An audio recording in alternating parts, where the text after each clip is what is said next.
Senet. How to play.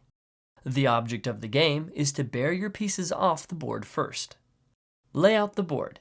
Pieces move around the board like so, with the invisible numbers 1 through 30 assigned like so. Set up the pieces alternating like so, with a darker piece on the 10 square. Piece movement is determined by throwing 4 two-sided dice sticks.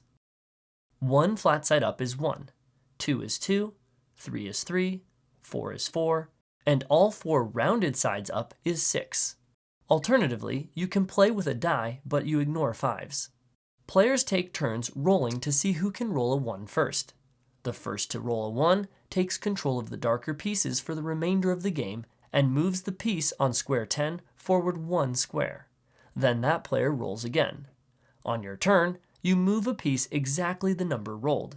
If you rolled a 1, 4, or 6, then you get to go again. If you rolled a 2 or 3, then after moving, your turn ends. If you move to the same square as an opponent's piece, their piece is under attack. Move their piece back to your piece's starting position and you take its spot.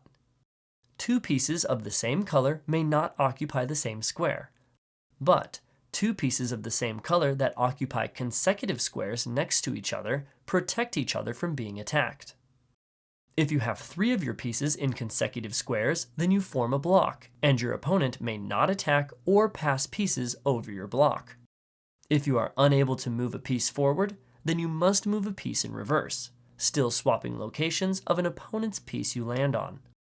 If you are unable to move either direction, then you do nothing and your turn ends.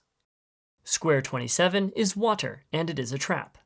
Any piece that lands on this square must return to square 15. If square 15 is already occupied, then the piece returns to the closest square to the start of the board that is available. Squares 26, 28, and 29 are safe, and pieces there may not be attacked. When a piece would move to a square beyond 30, it is called bearing off, and the piece is removed from the board. You may not bear off from the board while you still have pieces in the first row. If you bear off a piece with a roll larger than the number of squares needed, then you transfer the remainder of the roll to moving another piece. The first player to bear off all their pieces wins. If you want, you can play for points over multiple rounds.